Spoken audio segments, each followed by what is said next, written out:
this is Ashley Victoria Robinson coming to you from the Popverse, live from the floor at San Diego Comic-Con, and I am here with two titans of the industry, the Hernandez Brothers. We have Jaime and Gilbert here with us today. Hello and welcome, and thank you for joining us. Thank you for having us. It's our pleasure to be here. So firstly, before we started, I heard that you have been coming to Comic-Con for over 40 years. You have been dominating independent publishing in comics for 40 years. So I want to ask, how has this event and the comics industry changed in the time you've been working? Well, in the beginning when we started, there was no alternative market. Mm-hmm. So we kind of helped start it, and then now it's everywhere, you know. I think you saying help is a little too generous. Pioneered, invented, perfected, maybe. Right. Well, there wasn't a comic book like Love and Rockets before. Mm-hmm. There were similar, little spots here and there, but not quite what, Love and Rockets has become. Other than that, it's become, it's great because we help pave the way for the independent scene in comics, which is an alternative to the superhero market, mm-hmm. which is superheroes dominate, but mostly because of the superhero movies really really gives them advertising, but they're still popular. There's some of the, a lot of it's still pretty entertaining, but we prefer to be on our side of the fence where we want to tell more personal stories. And how has your creative philosophies towards Love and Rockets changed? I see we have masks here today, so you're getting more and more popular and more marketable as times go on. The only way I can think it changed is just that I'm older, 40 years later. Wiser.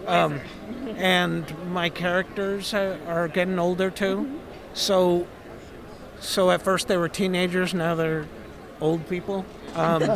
So that's the only thing I can think of that makes it changed, because I've been approaching it the same way since, Because I find it really fascinating that Love and Rockets are some of the only comic book characters we've ever seen change and bloom and grow in all the times they've spent. They're not still 18, 19, 20 years old. Right.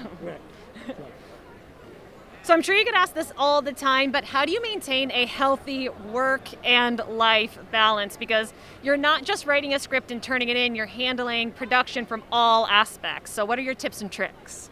Well, tips and tricks are no tips and tricks.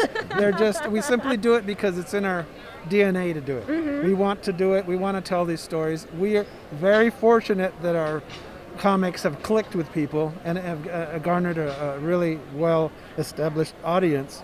So we're very fortunate, and we were aware of that all the time. So we're constantly working on continuing the quality of what Love and Rockets is about, or we're told anyway. But too modest. No, it's really, because when we're doing it at home, there is no razzle-dazzle. There's no media attention, nothing. It's just us. We don't work with heavy editing or publisher input. They pretty much leave us alone, and I think that's what allows us to continue to relax and enjoy doing the comic, because it could become a job with too much fingers in the pie. Well, it's just us, and so we can control how intense or how lax we want to be whenever it needs to be. Either one. Any tips and tricks, Jaime? What he said. So I worked in comic book retail for a long time, and Love and Rockets was always something that people wanted to pull, always something that people wanted to collect. So I wanted to ask, here at San Diego Comic-Con, what is the number one thing people bring you to sign?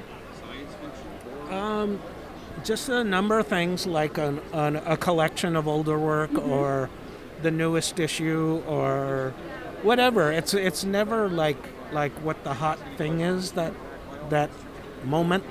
It's just they will come and find stuff by us, and then they'll bring stuff from home that they like. I bought this in 1984, and this and that. This is my personal favorite, Yeah, things like that. So it's really cool.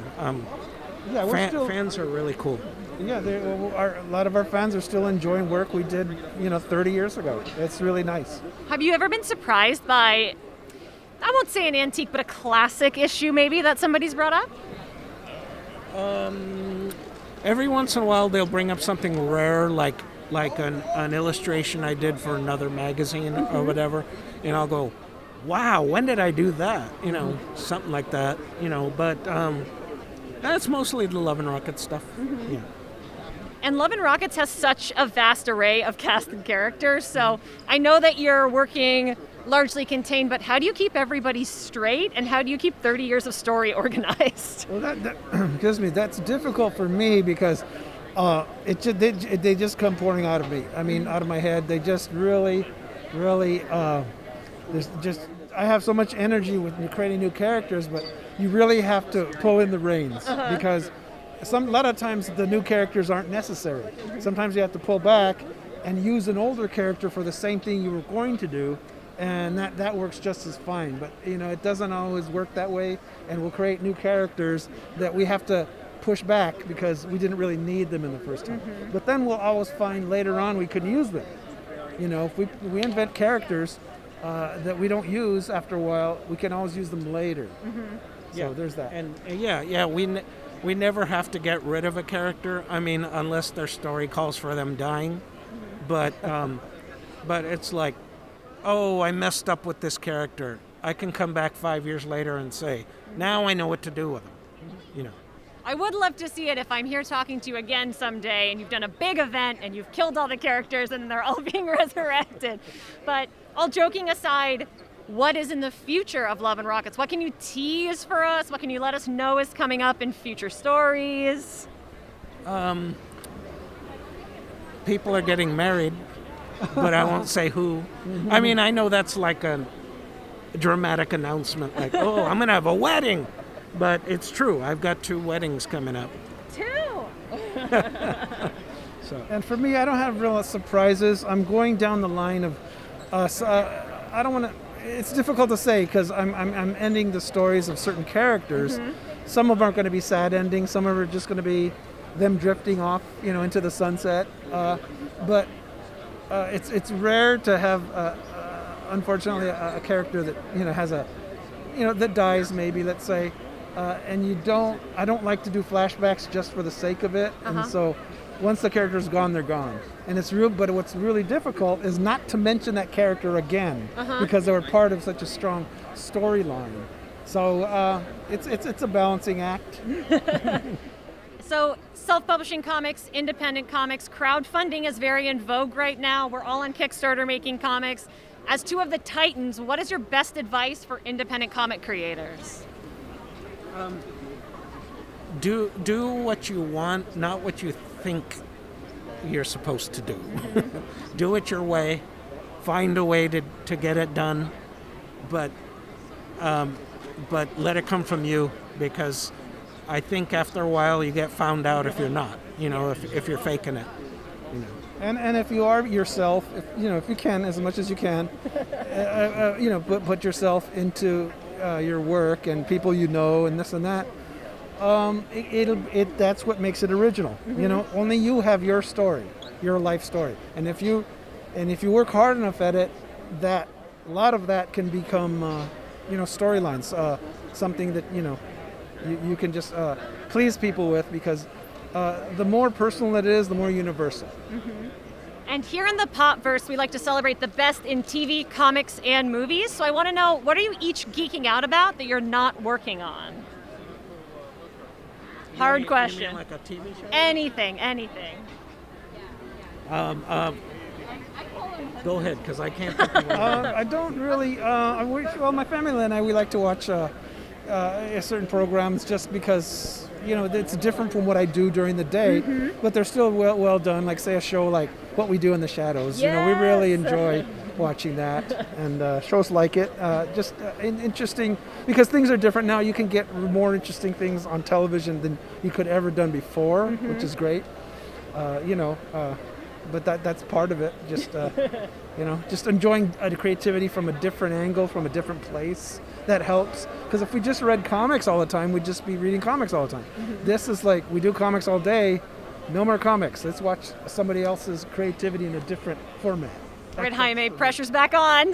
Let's see. My girlfriend turned me on to, Mindhunter, Real Housewives of Beverly Hills. Really? Yeah. I'm addicted. I'm like, I can't believe she said that. You know, Wait, who's your favorite housewife? as terrible as she is, because they're all terrible, I like Kyle Richards. Okay. Even if she's an instigator, man. I did not expect this to go into Real Housewives of Beverly Hills, but what a treat. Mighty Hernandez Brothers. Thank you for spending your time with us today here at San Diego Comic-Con. Our pleasure. It's great. Thank you.